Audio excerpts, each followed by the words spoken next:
लाया लिखाया जाएगा। महाराज जी लोग में है ना तत्वास। चलिए, मोक्ष नमोस्तु स्वाध्याय वेलायाम कायु सर्गम करोम्यम।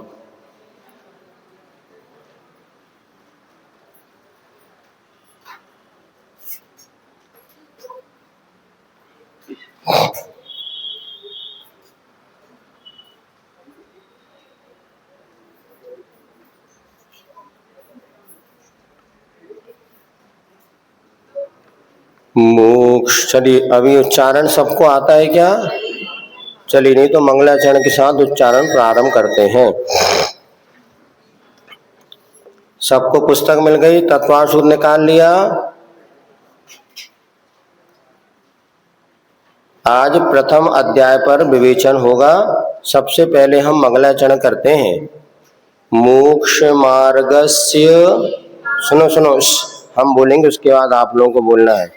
मोक्ष मार्गस्य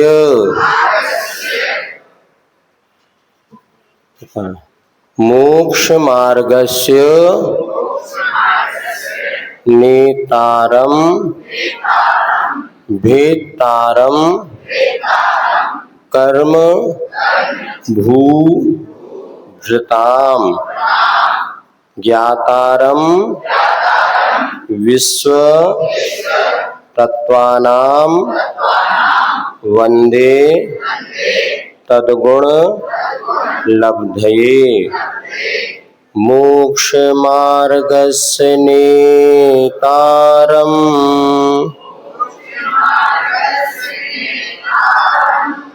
भेतारम कर्म भूभृताम ज्ञातारम विश्व तत्वानाम वंदे तद्गुण लब्धये। अब देखिए, ये अपन ने मंगलाचरण पढ़ा और मंगलाचरण के पश्चात प्रथम अध्याय प्रारंभ होता है। उसमें क्या चीज है, क्या व्यवस्था, उसको अपन देखते हुए पूरे के पूरे सूत्रों को विशेष रूप से अपन नहीं समझेंगे, किंतु कुछ अपन हमने यहाँ पर सूत्र 1, 2, 3, 4, 5 सूत्र बनाए हैं प्रथम अध्याय में। उसके माध्यम से समझने का प्रयास करेंगे। सबसे पहले आप लिखिएगा, ये जो आप लिखेंगे इसी में से परीक्षा आपकी होगी और परीक्षा में सभी को परीक्षा देना अनिवार्य है। जो पढ़े लिखे हैं वो देंगे, जो नहीं लिख सकते, बहुत दिन हो गए जिनकी पढ़ाई छूट गई है, दादी वगैरह है जो, उनको कोई जरूरी नहीं है। और जो भी देना चाहे अपनी परीक्षण के लिए परीक्षा देना, जबरदस्ती नहीं है, क्योंकि जितने कम लोग देंगे उतना अच्छा हमें कॉपी जांचने में सुविधा होगी।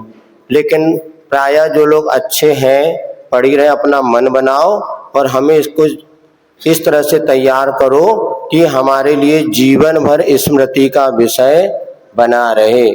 ठीक है, तो सबसे पहले आप लिखिएगा, जो हम बोल रहे हैं 3 लाइन आपको लिखना है ना। पहली दूसरी लिखो, पहली दूसरी शताब्दी में, पहली दूसरी शताब्दी में आचार्य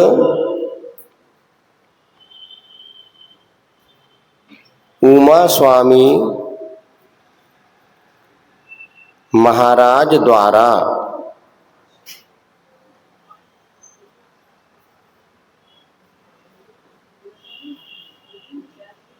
देखो, यहाँ जिसको अपनी कॉपी में, ये तुम लोग की आदत बुरी है बेटिया, उसमें देखो, किसी को मत देखो तुम। क्या सब एक दूसरे की कॉपी देखते, दूसरे को परेशान करते। जिसको नहीं बना मत लिखो, जिसको समझ में आ रहा है लिखो, यहाँ डिस्टर्ब नहीं करो। पहले उमा स्वामी महाराज द्वारा संस्कृत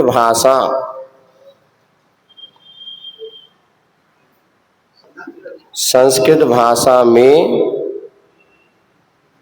रचित तत्वार्थ सूत्र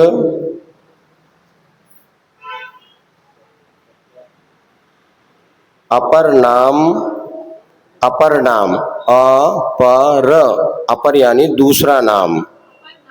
हाँ, अपर नाम यानी दूसरा नाम भी कहते हैं। मोक्ष शास्त्र है, मोक्ष शास्त्र है। इसमें 10 अध्याय 357 357 सूत्र हैं। 357 सूत्र है, 357। बहुत से लोग फ्री हो गए, बढ़िया अब तो बैठो आराम से। महाराज ने कह दिया परीक्षा देने ही नहीं तो आराम से देखो, अच्छे अच्छे पढ़े लिखे लोग, ये सब टिक के बैठे मोटे तगड़े लोग। आगे बैठो सब लोग, सबको परीक्षा देना अनिवार्य है बेटा, समझ में आई? सब पढ़ो लिखो, शोभे के लाजे नहीं आए 10 दिन। कहाँ है पेन निकालो, ये कहाँ है वो खंबे से टिकी, कहाँ है पेन, बैग कहाँ है तुम्हारे पास? लिखेगा कौन? निकालो पेन। ये प्रमादी नहीं बनो बिल्कुल, सब निकालो पैड और पेन, लिखिए अच्छे से, आपको जो समझाया जा रहा है। चलिए अब हम प्रश्न पूछ रहे हैं, लिख दिया ना? पहला प्रश्न है, कौन सा ग्रंथ है जो हम पढ़ने जा रहे हैं? दूसरा प्रश्न है, किसने लिखा? तीसरा प्रश्न है, कब लिखा? भले देख, पहली शताब्दी। कौन सी भाषा में लिखा? इसका दूसरा नाम क्या है? इसमें कितने अध्याय हैं और इसमें कितने सूत्र हैं? 9 प्रश्न हो गए आपके, हुए ना? ये 9 बातें जानकारी आपको मिल गई। फिर से एक बार सुन लीजिएगा, सुनिए। पहली दूसरी शताब्दी में आचार्य उमा स्वामी महाराज द्वारा संस्कृत भाषा में रचित तत्वासूत्र, दूसरा नाम मोक्ष शास्त्र है। इसमें 10 अध्याय 357 सूत्र हैं। इसे जैन धर्म की चाबी कहते हैं, इसे जैन धर्म की चाबी कहते हैं। हाँ, अब आपको लिखने की जरूरत नहीं, शॉर्ट में समझ लो हम जो बताते हैं।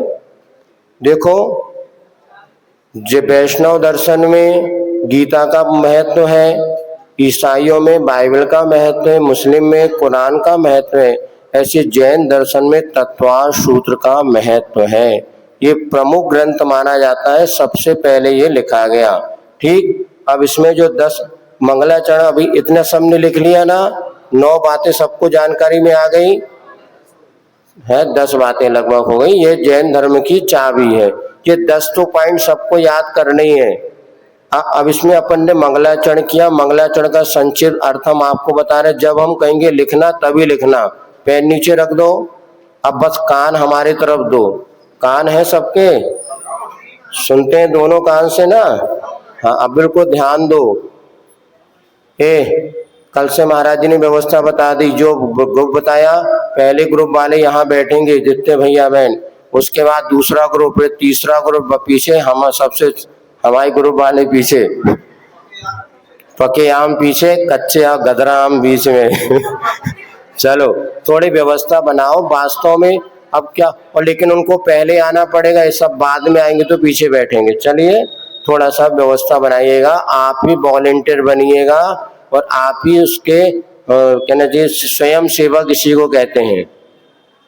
आनंद लो इस 10 दिनों में लगे तो भैया। देखो दूर दूर से लोग 10-10 किलोमीटर, 100-100, 1000-1000 किलोमीटर से। महाराष्ट्र वाले कुठे? ओ भाऊ महाराष्ट्र कहाँ है? वो दोनों पति पत्नी आए थे कल सिरपुर से, हैं यहाँ है? कहाँ है? अब देखो भैया उनके नहीं आए दोनों,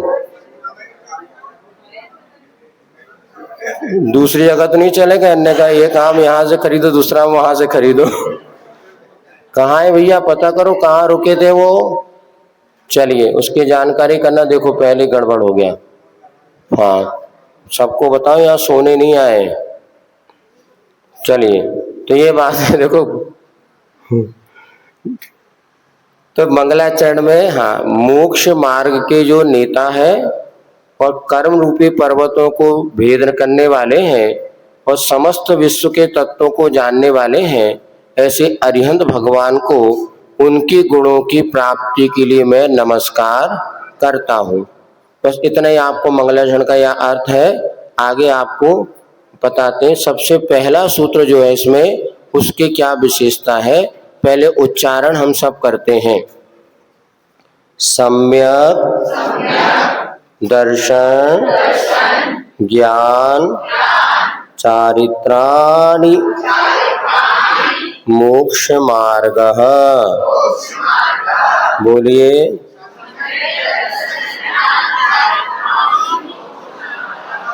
ठीक, ये सूत्र सबको उच्चारण हो गया। अब ये बताइए, तत्वार्थ सूत्र के पहले अध्याय में कितने सूत्र हैं? तो 33 सूत्र हैं। लिख लो। पता है सबको, पुस्तक में मत लिखो, पुस्तक में लिखा है ना, ढूंढ के कल लिख लेना। अब आपको एक होमवर्क दे रहे हैं, तत्वार्थ सूत्र के 10 अध्याय में कितने कितने सूत्र हैं, कल लिखना और इसको याद करना है। पहले अध्याय में बाय एग्जाम्पल 33 सूत्र बता दिया, दूसरे में 33 ना, दूसरे में 53। तो ऐसे 10 अध्याय लिख लो, प्रश्न मत लिख लो। 10 अध्याय में सूत्रों की संख्या पृथक पृथक लिख करके आपको कल लाना है और अपने पास स्मृति का विषय बनाना है। ठीक है, कुछ होमवर्क मिलेगा, कुछ यहाँ पर आपको बताएंगे। पहला सूत्र हमने पढ़ लिया, इस प्रथम सूत्र का क्या अर्थ होता है ये आपको लिखाते हैं। तो चलिए कॉपी निकालिए और पेन।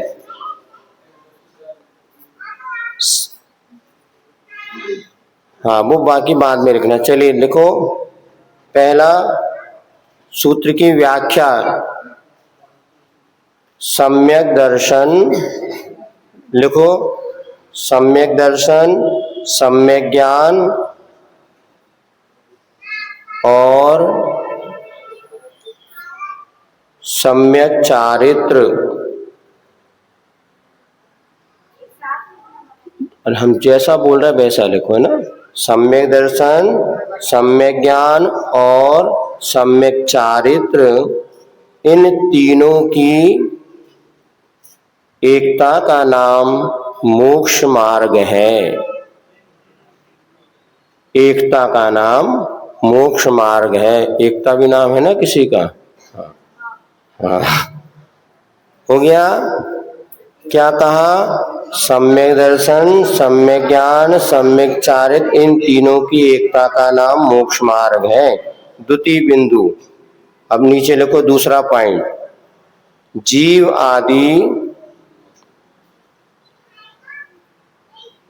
7 तत्वों का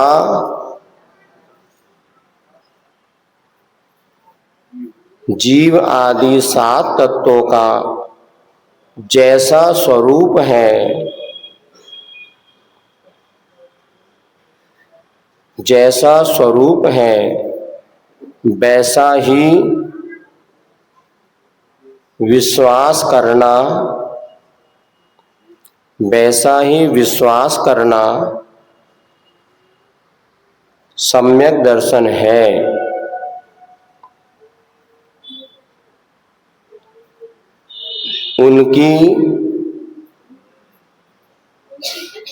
उनकी सही जानकारी प्राप्त होना, उनकी सही जानकारी प्राप्त होना सम्यक ज्ञान है।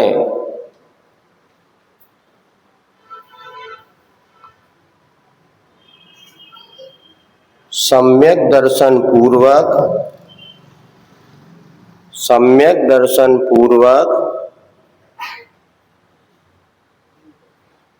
5 पापों का त्याग करना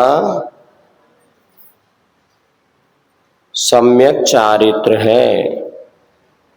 सम्यक दर्शन पूर्वक 5 पापों का त्याग करना सम्यक चारित्र है।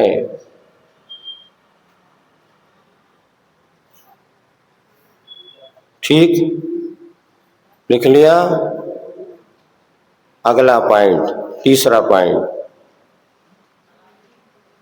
लिख लिया ना।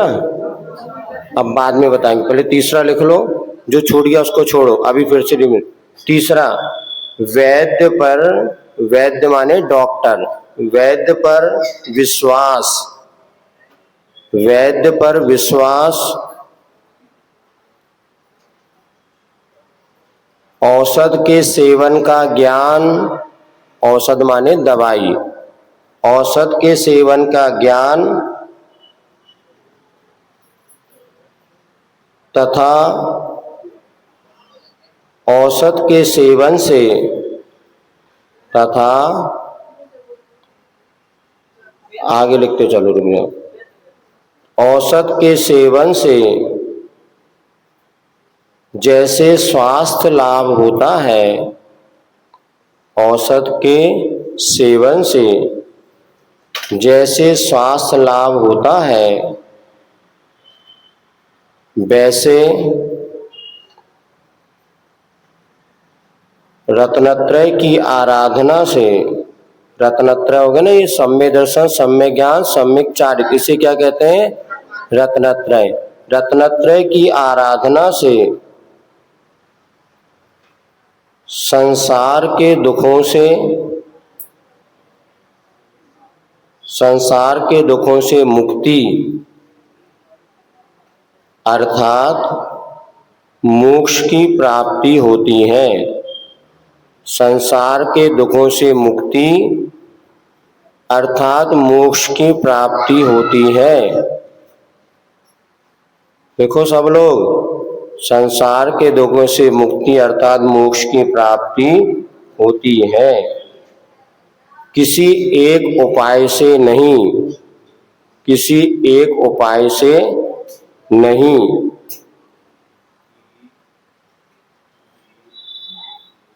एक उपाय से नहीं, नसैनी की तरह, नसैनी होती है ना, नसैनी सीढ़ी, नसैनी की तरह। चलिए अब ये पॉइंट अपन ने जो लिखे हैं इसको समझने का प्रयास करते हैं। हो गया ना? अब देखो, मोक्ष मार्ग किसे कहते हैं? एक शब्द में एकता का नाम मोक्ष मार्ग है। किसकी एकता? सम्यक दर्शन, सम्यक ज्ञान, सम्यक चारित्र। फिर से बोलो, मोक्ष मार्ग किसे कहते हैं? अब अगला प्रश्न है, सम्यक दर्शन किसे कहते हैं? जीव आदि 7 तत्वों का जैसा स्वरूप है वैसा विश्वास करने का नाम है सम्यक दर्शन। एक शब्द में कहा जाए तो सम्यक दर्शन क्या है? विश्वास। किसका विश्वास? तत्वों का, है ना? वो तत्व कितने हैं? तो जैसा स्वरूप है वैसा विश्वास करना सम्यक दर्शन है। सम्यक ज्ञान किसे है? उसकी सही सही जानकारी। और सम्यक चारित्र, पापों का त्याग करना। कैसे? सम्यक दर्शन पूर्वक 5 पापों का त्याग करना, ये सम्यक चारित्र कहलाता है। उदाहरण क्या बताया? पहले तो वैद्य पे विश्वास होना चाहिए। जब हम बीमार होते हैं किसी डॉक्टर के पास जाते हैं, और किसके पास जाते हैं? भानपुर में तो बहुत सारे डॉक्टर हैं, एक डॉक्टर साहब सामने भी बैठे हैं, लेकिन आप किसके पास जाते हैं? जिस पर आपको विश्वास हो। और फिर क्या करते हैं? डॉक्टर जो आपको दवाई लिख करके देता है उसको क्या करते हैं? खरीद करके तकिए के नीचे रख देते हैं, छुपा दिया। कई लोग ऐसे करते, दवाई खरीद लेते नहीं, खाते नहीं है। तो औषधि को आपका सेवन करना पड़ेगा। ये कितने बजे खाना, कब खाना, किसके साथ खाना, ये सब ज्ञान होना चाहिए ना। इसको कहते हैं उदाहरण के लिए सम्यक ज्ञान। और फिर आप जब औषधि का सेवन कर लेते हैं तो उसको कहते हैं सम्यक चारित्र। तो 5 पूर्वक, सम्यक दर्शन पूर्वक 5 पापों का त्याग, इसका नाम क्या है? सम्यक चारित्र। याद रहेगा, सम्यक चारित्र किसे कहते हैं? 5 पापों का त्याग। किसके साथ? सम्यक दर्शन पूर्वक। बिना सम्यक दर्शन के 5 पाप का त्याग भी करेंगे वो सम्यक चारित्र की कोटि में नहीं आएगा। इतना सबको समझ में आया? तो मोक्ष मार्ग किसे कहते हैं? सम्यक दर्शन, सम्यक ज्ञान, चारित्र, तीनों की एकता का नाम मोक्ष मार्ग है। तो सबसे पहले सूत्र में हमने यही पढ़ा कि सम्यक दर्शन ज्ञान चारित्राणि मोक्ष मार्ग। अब ये सम्यक दर्शन किसी एक उपाय से नहीं होता। मां सम्यक दर्शन, मोक्ष मां सम्यक दर्शन से मोक्ष हो जाए? नहीं, सम्यक ज्ञान से मोक्ष हो जाए, नहीं। सम्यक अकेले सम्यक चारित्र से नहीं, तीनों चाहिए। जैसे नशेनी होती है ना, उसमें 2 डंडे खड़े होते हैं और एक आड़ा, तभी आप उस पर चढ़ पाएंगे। सम्यक दर्शन और सम्यक ज्ञान तो हो गए खड़े डंडे के समान, और सम्यक चारित्र कैसा हो गया, आड़े डंडे के समान। तो जब तीनों मिलेंगे तभी नशेनी बनेगी। आई बात समझ में? तो सम्यक दर्शन भी चाहिए, सम्यक ज्ञान भी चाहिए और सम्यक चारित्र भी। देवों में मोक्ष मार्ग नहीं है, क्यों? देव गति के जीवों में सम्यक दर्शन सम्यक ज्ञान तो होता है, किंतु चारित्र नारकियों में भी रत्नत्रय नहीं है, क्योंकि उनके पास सम्यक चारित्र। आ रही समझ में? देव और नारकी में सम्यक दर्शन सम्यक ज्ञान है, क्योंकि सम्यक चारित्र नहीं है, इसलिए देव और नारकियों के मोक्ष मार्ग बोलो हाँ नहीं होता। और त्रियंज गति में एक देश में जो पंचम गुण स्थान होता है, व्रतों को धारण करते हैं, वो भी गौण कर दे तो मनुष्यों में मोक्ष मार्ग होता है। क्यों? मनुष्य सम्यक दर्शन सम्यक ज्ञान और सम्यक चारित्र तीनों को धारण कर सकता है। ठीक है ना? कितनी गति में मोक्ष मार्ग होगा? एक मनुष्य गति में। मूल रूप से देखा जाए तो मनुष्य गति में ही मोक्ष मार्ग संभव है, शेष गतियों में मोक्ष मार्ग संभव। आया सबको क्लियर? सम्यक दर्शन कितनी गति में हो सकता है? सम्यक दर्शन चारों गति में हो सकता है, किंतु सम्यक चारित्र से हम कहते हैं महाव्रत रूप वो मात्र मनुष्य गति में होता है। इतना सबको ध्यान रखना है। तो नशेनी का अर्थ आ गया समझ में ना? एक से मोक्ष मार्ग नहीं बनेगा, तीनों की एकता होनी चाहिए। चोटी कब गुथी जाएगी? जब 3 तुग्गियां होंगी। एक अकेले से कह दो गुथेगी नहीं और रबड़ बैंड लगाना पड़ेगा और वैसे आप करेंगे तो रस्सी जो बनाते ना, तो तीनों से होता है। इसी प्रकार से ये रत्नत्रय ही मोक्ष मार्ग है, ऐसा समझना चाहिए। अब दूसरा सूत्र आता है इसमें, सम्यक दर्शन किसे कहते हैं पढ़िएगा। तत्वार्थ श्रद्धानम सम्यक दर्शनम। ये हमने आपको बता दिया, जो जिस रूप में उसका वैसा श्रद्धान करना सम्यक दर्शन है। वो कैसे उत्पन्न होता है? तो अगला सूत्र आता है तन। अब पुस्तक देखो, पुस्तक जल्दी से लिखना कुछ नहीं, जब हम बोलेंगे अभी बंद कर दो, लिखाई पेन, अब पुस्तक निकालो और पढ़ो। अब बिल्कुल कॉपी नहीं लिखना, जो हम बोलेंगे तभी पेन उठाना। रख दो पेन, नहीं तो मुंह में स्याही बन जाए, मोड़ा मोड़ी मुंह में स्याही बनाते रहे। अब प्रश्न ये, सम्यक दर्शन कैसे उत्पन्न होता है? तो अगला सूत्र आता है तन निसर्गा दधि गमाद्वा। बोलो। अब वो सम्यक दर्शन है ना, 2 प्रकार से उत्पन्न होता है। एक निसर्ग माने स्वभाव से, और अधिगमन माने परोपदेश से। स्वभाव से माने देखो, इस शिविर में आने वाले 2 लोग हैं, एक तो बिना अलार्म के सुबह उठ गए थे, और कुछ अलाल ऐसे अलार्म बजने के बाद भी नहीं उठे थे। दोपहर में भी कुछ ऐसे अलाल हैं। तो जो अलार्म से जो उठे थे वो कहलाएंगे अधिगमज, और जो स्वयं बिना अलार्म के उठ जाते हैं वो कहलाता है निसर्गज। तो कुछ लोग उपदेश सुन करके सम्यक दर्शन होता है, कुछ को बिना उपदेश के ही हो जाता है। कुछ बच्चे बिना पढ़ाई इतने होशियार होते हैं कि सब पढ़ लेते हैं, कुछ को पढ़ाने के बाद भी पढ़े ही बने रहते हैं तो और पढ़ाने में कुछ लोग समझदार बन जाते हैं। तो निसर्ग माने होता स्वभाव से, और अधिगमज माने परोपदेश से। तो सम्यक दर्शन 2 प्रकार से उत्पन्न होता है। कैसे? स्वभाव से और अधिगम उपदेश से। इसको याद बस रखना, आपको लिखना नहीं, ना परीक्षा में आएगा। जो परीक्षा में हम लिखा रहे हैं वही आएगा। इसके बाद तत्व होते हैं 7। कौन कौन से? अब सभी को पता आपका पढ़ाए हम। सुनो, कौन 4 नंबर का सूत्र? जीवा जीवाश्रव बंध संबर निर्जरा मोक्षास तत्वम। बोलिए।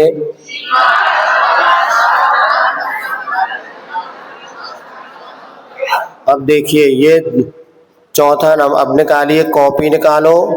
हाँ, कॉपी निकली, निकलाई, अब लिखो उसमें।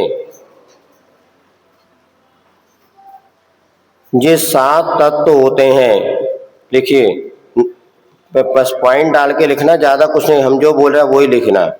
चेतना लक्षण वाला जीव, चेतना, चेतना चामे की मात्रा चेत और नामे बड़ी की मात्रा बड़ा आ, चेतना लक्षण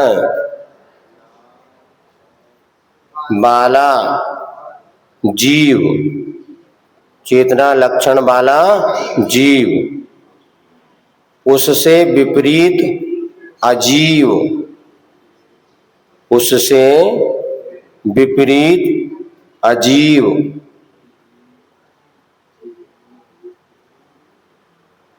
कर्मों का आना आश्रव, कर्मों का आना आश्रव,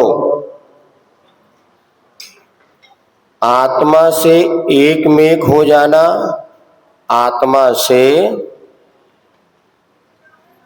एक मेक, हाँ एक मेक, एड़ी का मामे की मात्रा में और क एक मेक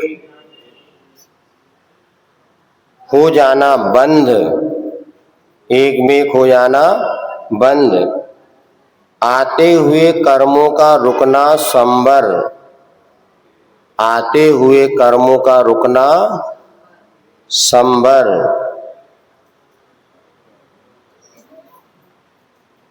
लिख लिया, आते हुए कर्मों का रुकना संबर, कर्मों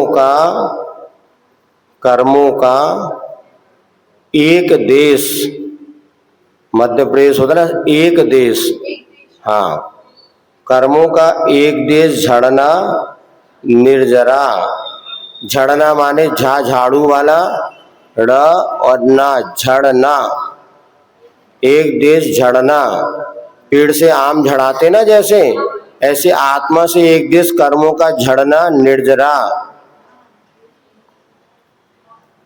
झड़ना निर्जरा, समस्त कर्मों का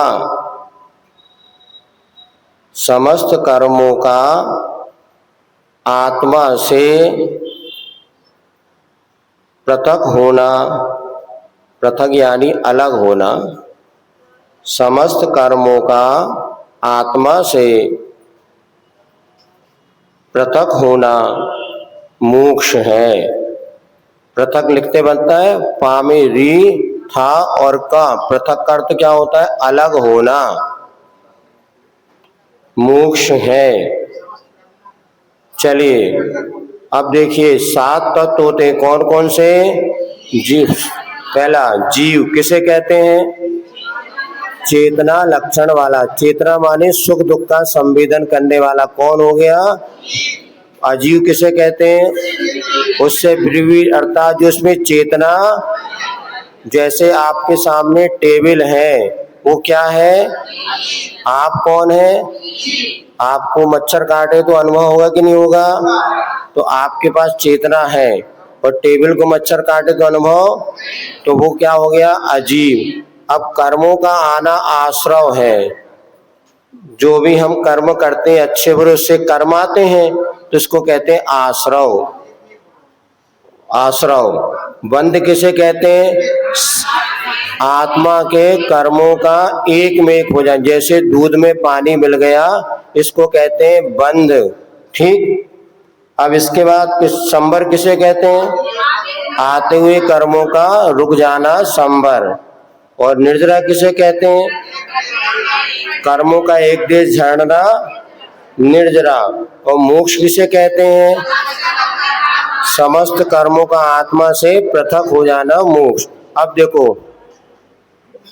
हो गया। अब कॉपी बंद, सुनो, दिमाग में रखना। एक बस हो गई, बस हो गई मान लो अजीव, और ड्राइवर हो गया जीव। अब बस में जैसे ड्राइवर हो गई, बस आ गया, तो उसमें यात्री आने लगे, आश्रव। जब हम पढ़ाते तब बातें बिल्कुल नहीं करो, ध्यान दो इधर। जीव क्या हो गया? ड्राइवर। बस क्या हो गई? अजीव। यात्रियों का आना, सीट पे बैठना, और बस चल बंद हो गया। अब उसके बाद दरवाजा लगा दिया, नो एडमिशन, अब कोई यात्री नहीं आएगा, संबर। और जैसे स्टैंड आ गया तो दरवाजा खोल दिया, एक एक यात्री निकले तो निर्जरा, और पूरी ड्राइवर भी उतर गया, सब खाली हो गए। तो ऐसे हमारे ये 7 तत्व, ये उदाहरण आपको लिखना है, हम नहीं लिखाएंगे। फिर से ध्यान रख लो, समझ लो। ड्राइवर कौन हो गया? जीव। बस क्या हो गई? यात्रियों का आना, सीट में बैठना, और एक दरवाजा लगा दिया, और एक एक यात्री उतरने लगे तो, और पूरे यात्री ड्राइवर सब उतर गया तो मोक्ष। ऐसे आत्मा में जो कर्मों की परिणति होती है, ये 7 तत्व होते हैं। इन तत्वों का जैसा का तैसा श्रद्धान करना, तो यहाँ पर मोक्ष कहलाता है। ठीक है ना? तो ये आपको याद करना है, पहला सूत्र याद करना है, और चौथा सूत्र भी याद करना है। मात्र 5 ही 6 सूत्र याद करने पूरे 33 में से, पहला सूत्र और चौथे नंबर का सूत्र। अब इसके बाद प्रश्न ये पूछा कि जीवादि का व्यवहार हम कैसे, अब नहीं लिखना, बंद कर दो। अब सिर्फ हमारी तरफ ध्यान दो सभी लोग, कॉपी बंद कर दो, बिल्कुल दिमाग इधर दो, कान भी इधर दो। 5 सूत्र मात्र याद करने, आराम से हो जाएंगे। हाँ करो, तो जो हम बता रहे हैं वो ही 5 करने, मात्र 5वां नहीं कर। अब उसको कैसे व्यवस्थित करें, व्यवहार कैसे चलाए, तो 5वां सूत्र आता है, नाम, स्थापना, द्रव्य, भाव, तत्सन्यास। बोलिए।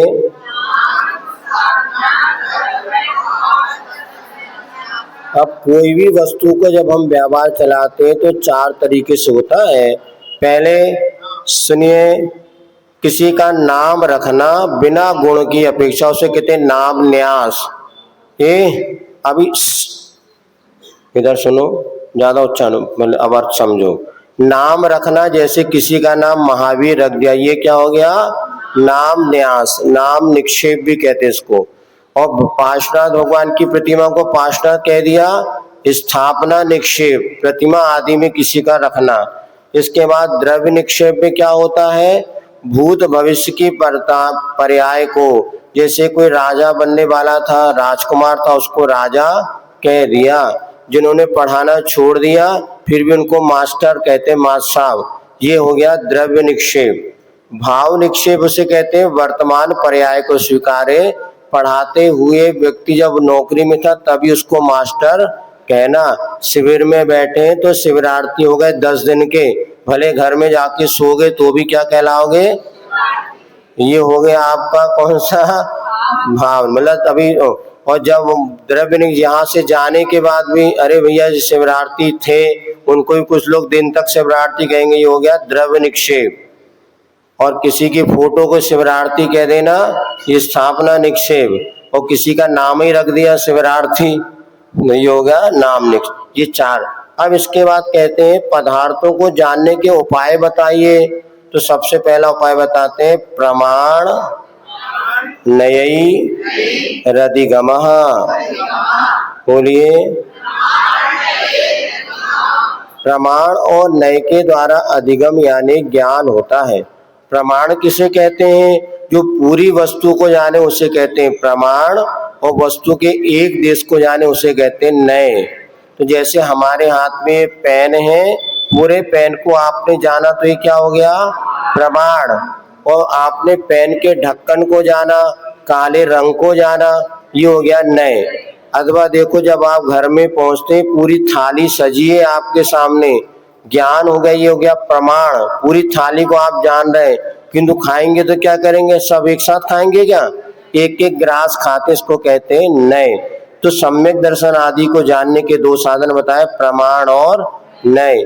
इसके बाद आता है अगला सूत्र नंबर 7वां, निर्देश, स्वामित्व, साधनाधिकरण, स्थिति विधानतः। बोलिए।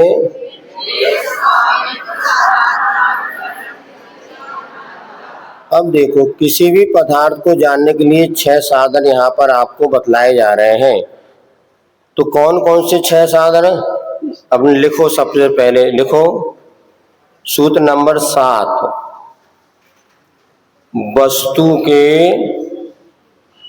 वस्तु के स्वरूप का कथन।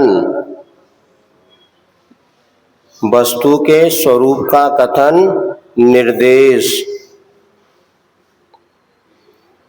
उसका मालिक, स्वामित्व, मालिक ऑनरशिप कहते हैं ना, मालिकाना, उसका मालिक यानी हो गया स्वामित्व, उत्पत्ति के कारण, साधन,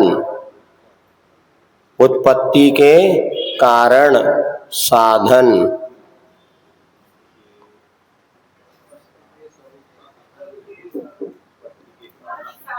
हाँ साधन, रहने का स्थान, अधिकरण, रहने का स्थान, अधिकरण,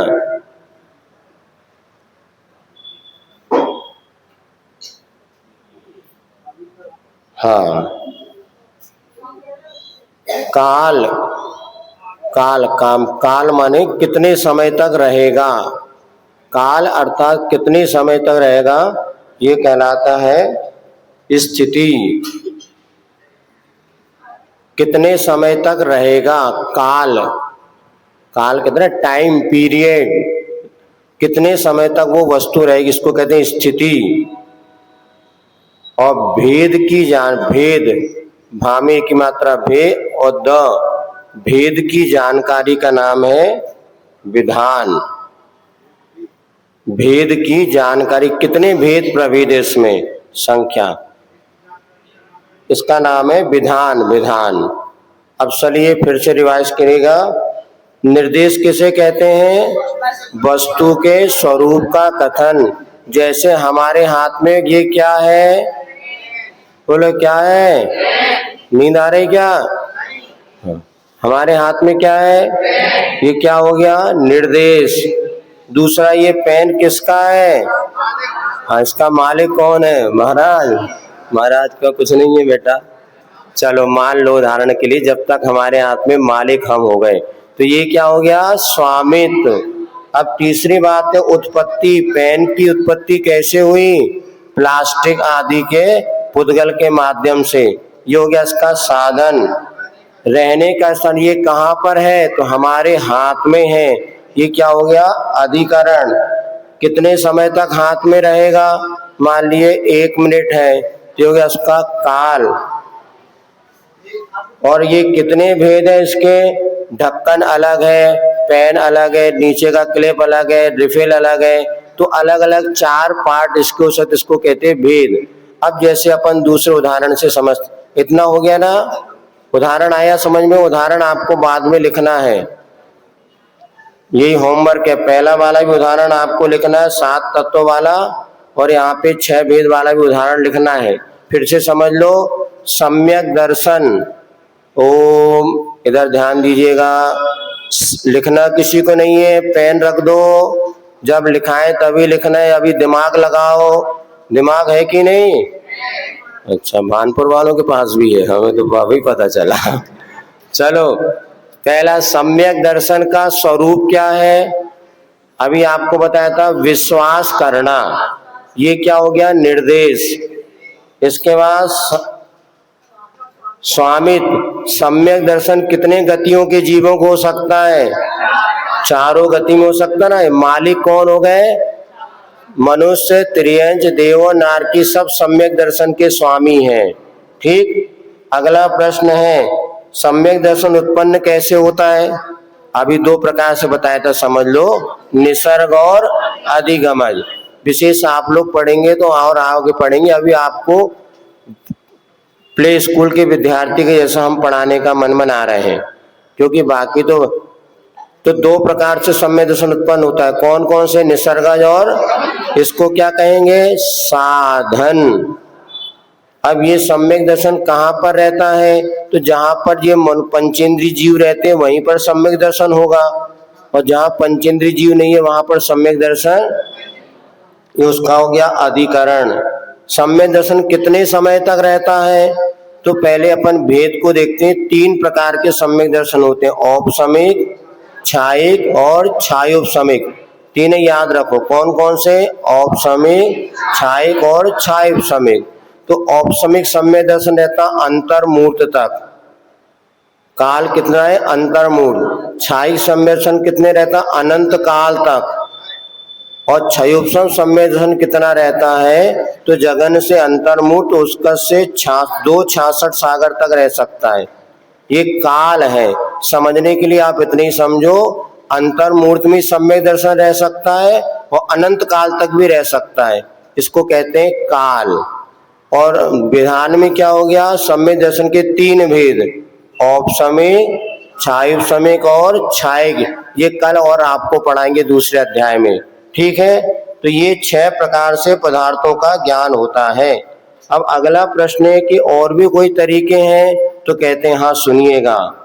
सत्य संख्या, पुस्तक निकालो, पढ़ो। सत्य, संख्या, छेद, स्पर्शन, कालांतर, भावाल्प, बहुत्वैश्च। बोलिए।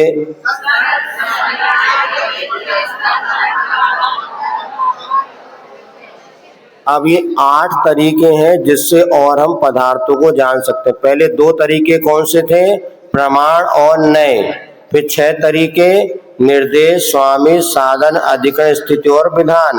अब 8 तरीके, सत्य, संख्या, छेद, स्पर्शन, काल, अंतर, भाव और अल्प बहुत। ये 8 तरीकों से भी हम जान सकते हैं। इसमें क्या होता है, विशेष परिभाषा आपको बाद में बताएंगे। ये अभी इतना ही समझो, 8 तरीकों से सम्यक दर्शन हो सकता है। अब यहाँ पे सम्यक दर्शन का प्रसंग पूरा हो गया। अब सम्यक ज्ञान की चर्चा होती है। तो सम्यक ज्ञान किसे कहते हैं, उसके कितने भेद हैं? तो सबसे पहले 5 भेद बताए जा रहे हैं, पढ़िएगा। मति, श्रुता, बधि, मनः पर्यय, केवलानि ज्ञानम।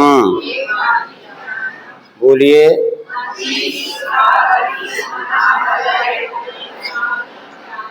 हाँ, अब कॉपी निकालिए, जल्दी से लिखिए। भाई अंतिम सूत्र है ये 9वां। इसके आगे कोई सूत्र नहीं लिखना, बस आपको समझना है। ज्ञान के 5 भेद हैं। ज्ञान के 5 भेद हैं। मति, श्रुत, अवधि, मनः पर्यय और केवल ज्ञान। मति, श्रुत, अवधि, मनः पर्यय और केवल ज्ञान। इंद्रिय, दूसरा पॉइंट लिखिए, इंद्रिय और मन की, इंद्रिय और मन की सहायता से पदार्थ को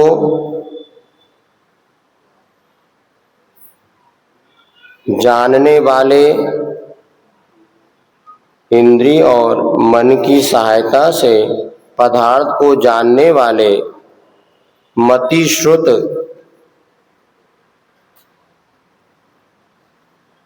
परोक्ष ज्ञान है।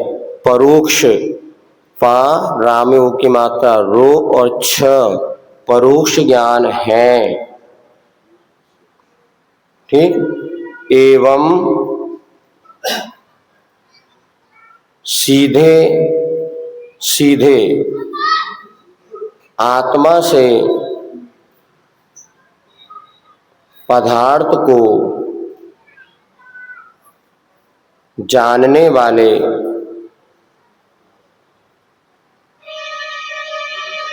शेष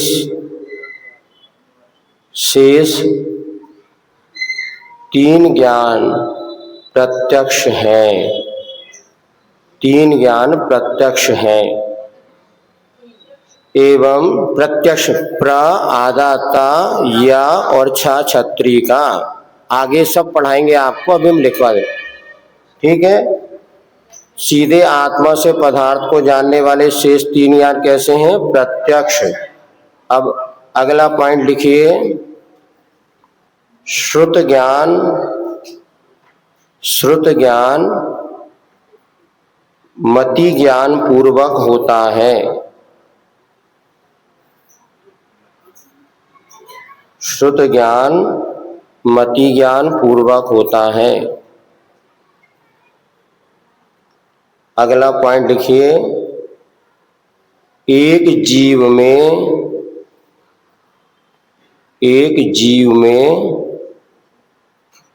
कम से कम एक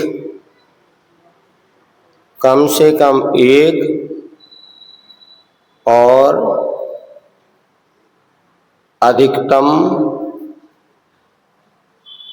4 ज्ञान हो सकते हैं।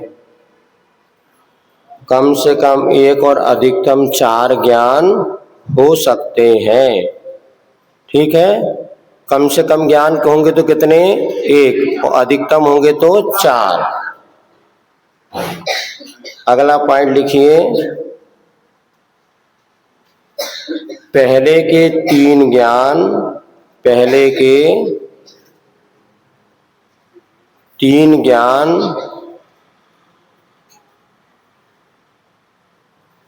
विपरीत भी होते हैं।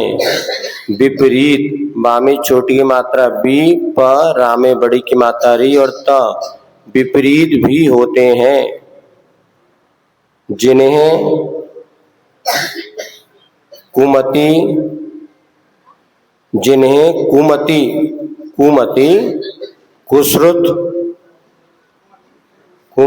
कुश्रुत और कुअवधि ज्ञान भी कहते हैं।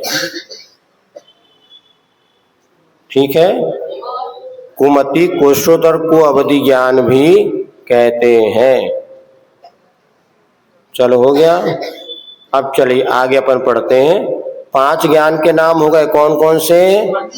अब पेन रख दो, पेन रख दो, कॉपी बंद कर दो, या मतलब बंद करने या बोलिंग खोल लेना।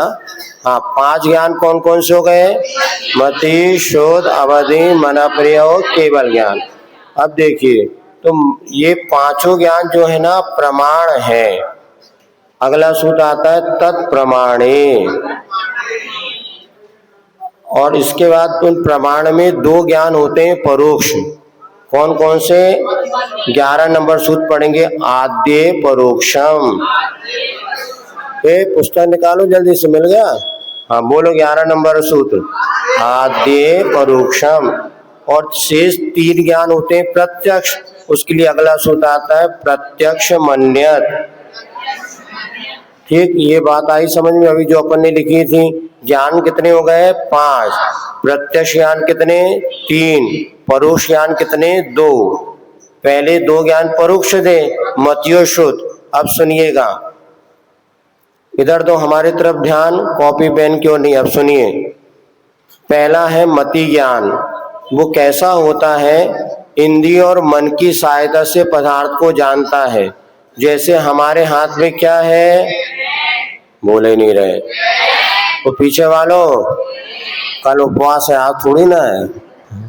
आज उपवास है क्या? इतना जोर से तो बोलो, कल तो खाया था डट के, धासन चौथ थी। हमारे हाथ में क्या है? कैसे जाना? आंख से। आंख से जाना, नहीं जाना कि बिना आंख से जाना?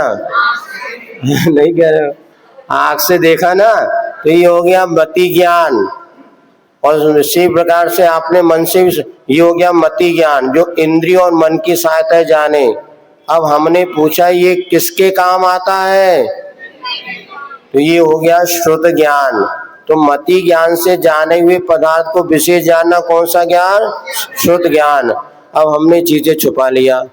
अब बताओ हमारे हाथ में क्या है? सबको पता है इसलिए बता दिया। अब मान लीजिए, अब बताओ हाथ में है नहीं कुछ, भी गया गाँव से। अब हमारे हाथ में क्या है किसी को नहीं पता। अवधि ज्ञानी बता देगा आपके हाथ में कुछ नहीं है, खाली है, पेन तो नीचे। तो सीधे आत्मा से जो पदार्थ को जाने उसको कहते हैं अवधि ज्ञान।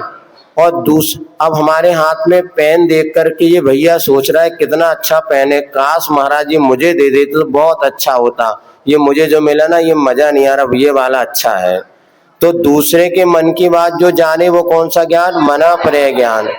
अब केवल ज्ञान वो होता है ये पेन कब से बना, कब तक रहेगा, इसमें कितनी स्याही है, कितनी कंपनी का है, A to Z इसकी पूरी अनंत पर्यायों को जो जानता है वो कहलाता है केवल ज्ञान।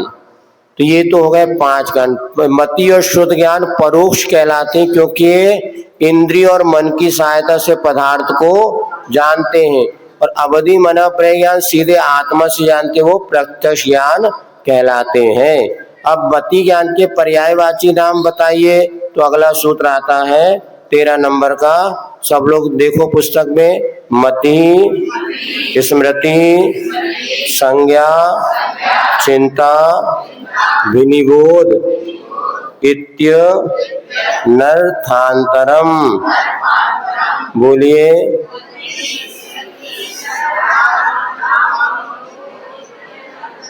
हाँ, अर्थांतर माने इनमें कोई भेद नहीं है, सब मति ज्ञान के नाम है। मति कहो, स्मृति कहो, संज्ञा, चिंता, अभिनिबोध, और ये सब मति ज्ञान के ही पर्यायवाची नाम हैं।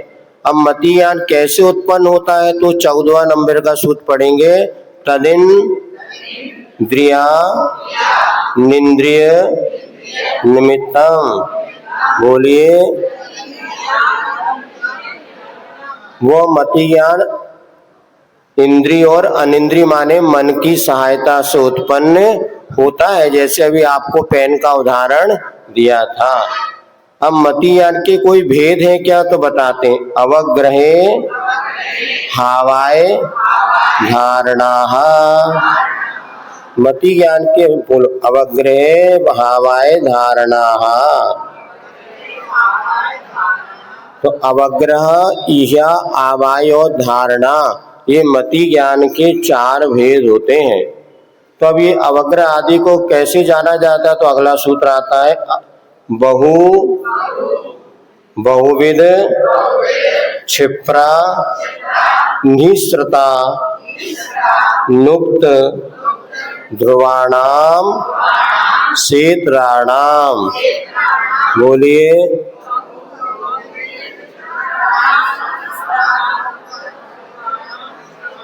हाँ, अब ये जो 4 भेद बताए ना, अवग्रह या आवाय धारणा, और भी भेद होते हैं। बहुविध, क्षिप्र, अनिश्चित, उक्त और ध्रुव। इसके विपरीत करना। क्षेत्राणाम, बहु का उल्टा क्या हो गया? सास। नहीं, बहु का उल्टा है एक। बहु माने बहुत सारे, एक माने एक।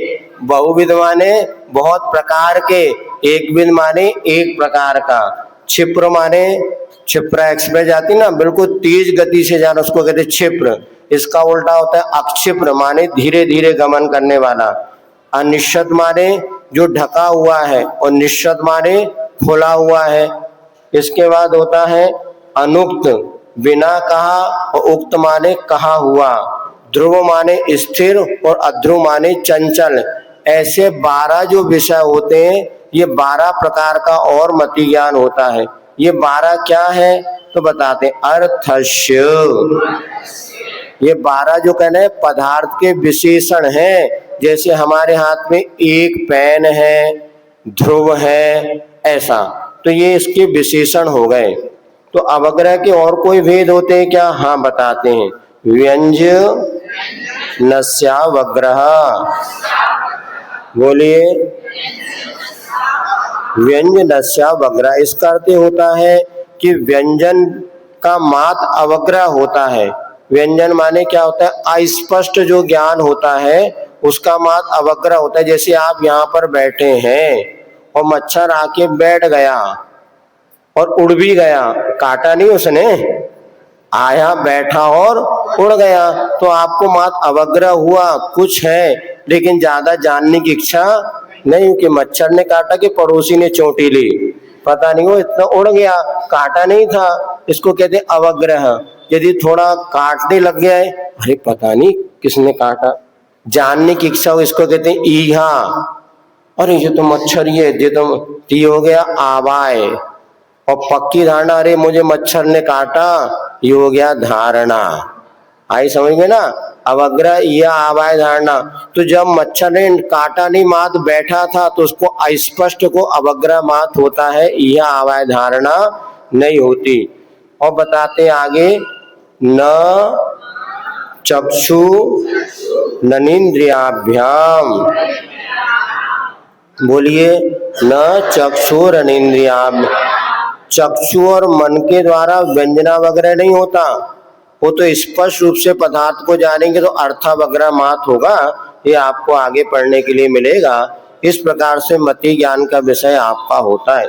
श्रुत ज्ञान कैसे उत्पन्न होता है तो बताते हैं 20वें नंबर का सूत्र, श्रुतम मति पूर्वम द्वैनेक द्वादश भेदम। बोलिए, अब जो शुद्ध ज्ञान होता है ना, वो मति ज्ञान पूर्वक होता। अभी आपको लिखाया, जैसे पहले आपने देखा ये पेन है, इसकी बाद आप बताएंगे लिखने के काम आता है, तो शुद्ध ज्ञान कैसे हुआ, मति ज्ञान पूर्वक। जो यहाँ को शुद्ध ज्ञान 12 प्रकार का होता है, जिसे अंग प्रविष्ट आदि द्वादश भेद कहते हैं। और अनेक भेद वाला भी होता है, जैसे अपने समय सार है, प्रवचन, बहुत सारे ग्रंथ हैं।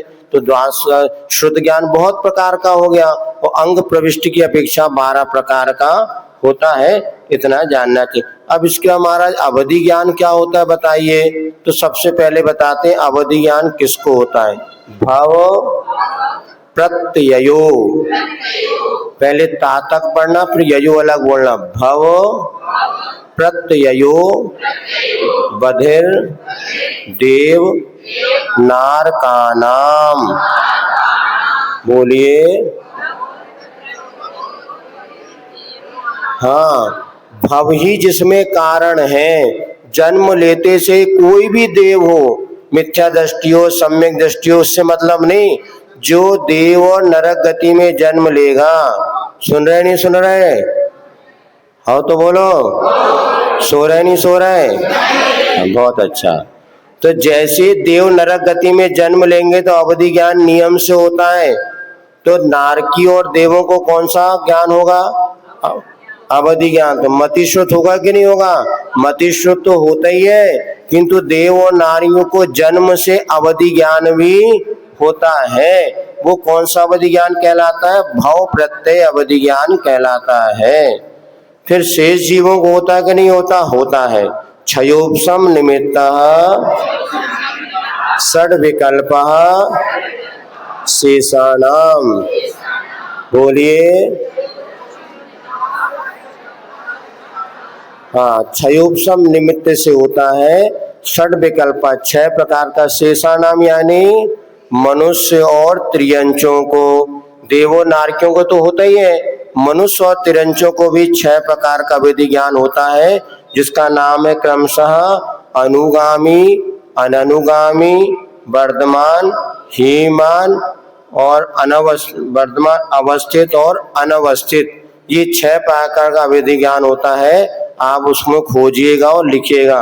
तो ये 6 प्रकार के अवधि ज्ञान मनुष्य और त्रियंचों में होते हैं, जो कि क्षयोपशम माने क्या होता है, अवधि ज्ञान का कम ज्यादा होना, क्षयोपशम का उसके निमित्त से होते हैं।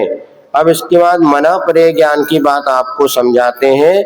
मना परे ज्ञान 2 प्रकार का होता है, कौन कौन सा, ऋजु विपुलमति मनः पर्ययः।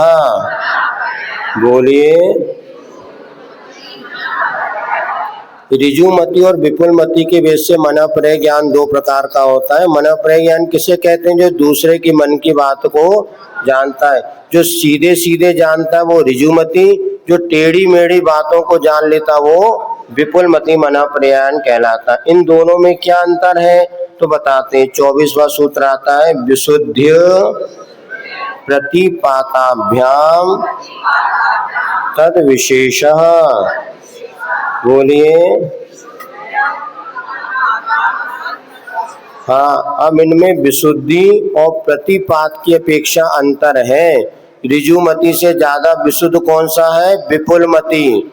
विशुद्ध माने होता है निर्मल, आत्मा की परिणति। जैसे दो लोगों ने वस्त्र पहने हैं, एक का वस्त्र थोड़ा गंदा है, दूसरे के ऊपर चमक रहा है, तीसरे का और ज्यादा चमक रहा है, तो पहले से दूसरे की विशुद्धि ज्यादा है, तीसरे। ऐसे आत्मा की परिणामों की जैसी निर्मलता होती है उसे कहते हैं विशुद्धि।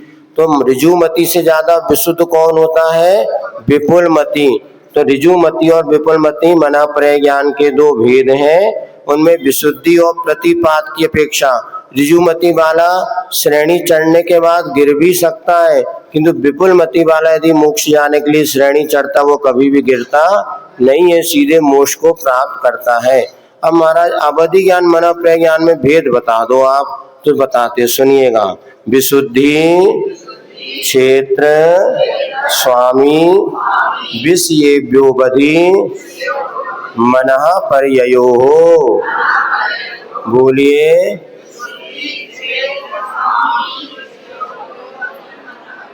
अब देखो अवधि ज्ञान मना प्रय में के अंदर सबसे पहले विशुद्धि में अंतर है। बोलो किसकी विशुद्धि ज्यादा है? अवधि ज्ञान की, मना प्रय ज्ञान की? मना प्रय ज्ञान की विशुद्धि ज्यादा है, क्योंकि वो तो मुनियों को होता है। सुनो, अवधि ज्ञान कितने गति के जीवों को होता है? चारों गति को होता है ना अवधि ज्ञान। अवधि ज्ञान चारों गति में होता है, किंतु मना प्रय ज्ञान मात्र मनुष्य गति में मुनियों को होता है। तुमको भी नहीं होता, नहीं तो रोज दूसरों के मन जानोगे और लड़ोगे। वो तो अच्छा है, श्रावकों को मना प्रय ज्ञान नहीं होता, नहीं तो रोज लड़ाई होए, हर बब्बा दूसरे बब्बा की बात जाने। वे का सोच रहा है, वे का सोच रहा है, कछु नहीं सोचना। तो मुनि महाराज में सब मुनि महाराज को नहीं होता, विशेष मुनि राज को होता है। तो विशुद्धि किसमें ज्यादा है? मना प्रय ज्ञान में, अवधि ज्ञान के अपेक्षा। क्षेत्र अवधि ज्ञान कहाँ पर होता है? तीनों लोक में हो सकता है, नरक और देव में, किंतु मना प्रय ज्ञान कहाँ पर होगा? मात्र मनुष्य लोक में मनुष्यों को ही होता है। इसका स्वामी कौन है?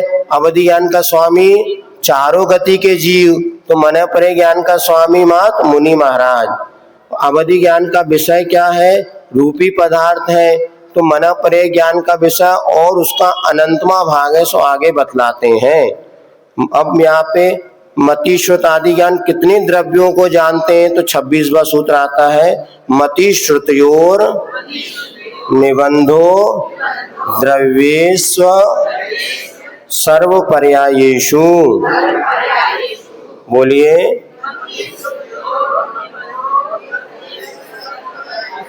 अब मति और शुद्ध ज्ञान का निबंध माने निमय, नियम या संबंध सभी द्रव्यों की कुछ पर्यायों से है। द्रव्य कितने होते हैं? 6, जीव, पुद्गल, धर्म, अधर्म, आकाश और काल। तो मति और शुद्ध ज्ञान 6 द्रव्यों को जानते हैं, किंतु उनकी कुछ पर्यायों को जानते हैं, सारी पर्यायों को। सुन रहे?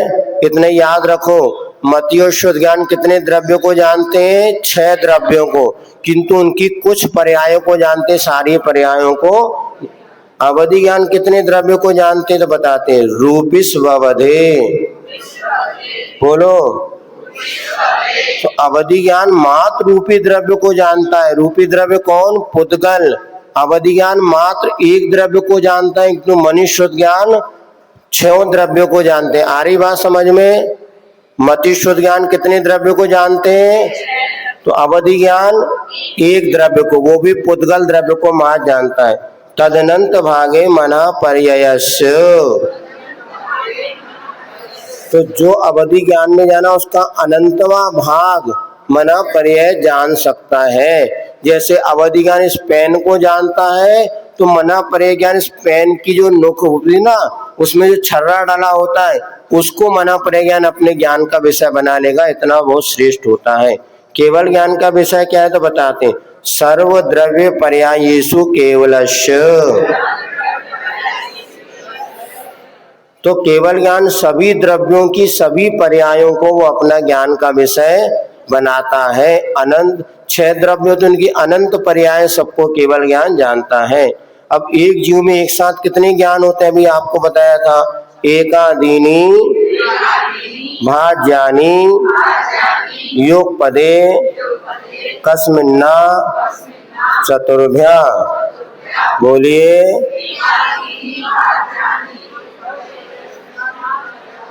अर्थात एक आत्मय में कम से कम होगा तो एक ज्ञान, तो कौन सा होगा? केवल ज्ञान। केवल ज्ञान, जैसे अनंत भगवान के पास एक ही ज्ञान है, केवल ज्ञान, और अधिक से अधिक होंगे तो 4 ज्ञान हो सकते हैं। जैसे कोई मुनि महाराज है, मति ज्ञान भी है, शुद्ध ज्ञान भी है, अवधि ज्ञान भी और मना पर्याय ज्ञान भी। किसी के पास मान मति शुद्ध 2 ज्ञान है, किसी का मति शुद्ध अवधि 3 ज्ञान है, किसी के पास मति शुद्ध अवधि मन अपने 4 ज्ञान है। एक ज्ञान होगा तो कौन सा ज्ञान? केवल ज्ञान। और 4 ज्ञान होगा तो मति शुद्ध अवधि मन अपने ज्ञान, ये हो सकते हैं। इस प्रकार से आप 3 ज्ञान इसमें विपरीत भी होते हैं, आपको बताया था। कौन कौन से बताते हैं? मति श्रुतावधियो विपर्ययस्य। बोलिए। मति ज्ञान, शुद्ध ज्ञान, अवधि ज्ञान ये विपरीत भी होते हैं। मिथ्या दृष्टि के पास ये ज्ञान होते हैं, मिथ्या ज्ञान माने जाते हैं, और सम्यक दृष्टि के पास होते हैं, ये ज्ञान सम्यक माने। फिर महाराज दोनों में अंतर क्या है ये बताओ, तो बताते हैं। सद असतो, बोलो, रवि शेषाद्य। अभी वो काली नहीं बनी, चिंता नहीं करो। शेषाद्य दृक्षोपलब्धे, द्राणी द्रि बोलो, द्रि दृक्षोपलब्धे रुन्मत्वद। सदसतो रवि शेषाद्य दृक्षोपलब्धे रुन्मत्वद। बोलो।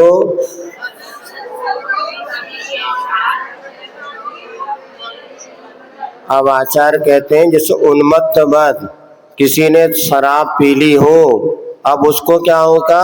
सत और असत का कोई विशेष ज्ञान नहीं रहता।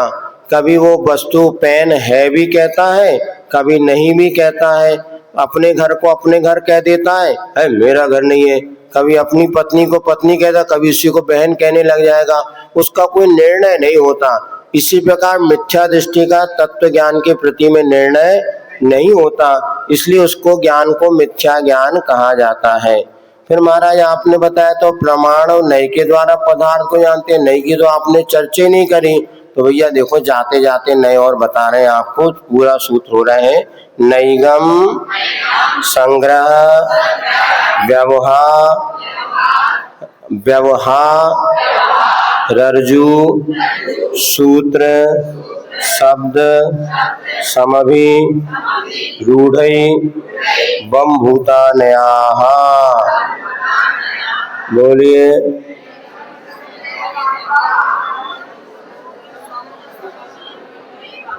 हाँ, नेगम नहीं, नैगम। ऐ की मात्रा बनाना। बताओ। में और मई में क्या अंतर है? में एक ही एक मात्रा, में माने इन और मैं माने आई। अब आजकल बच्चों में और मैं में अंतर नहीं पता है बिन्ना? में और मैं में क्या अंतर है?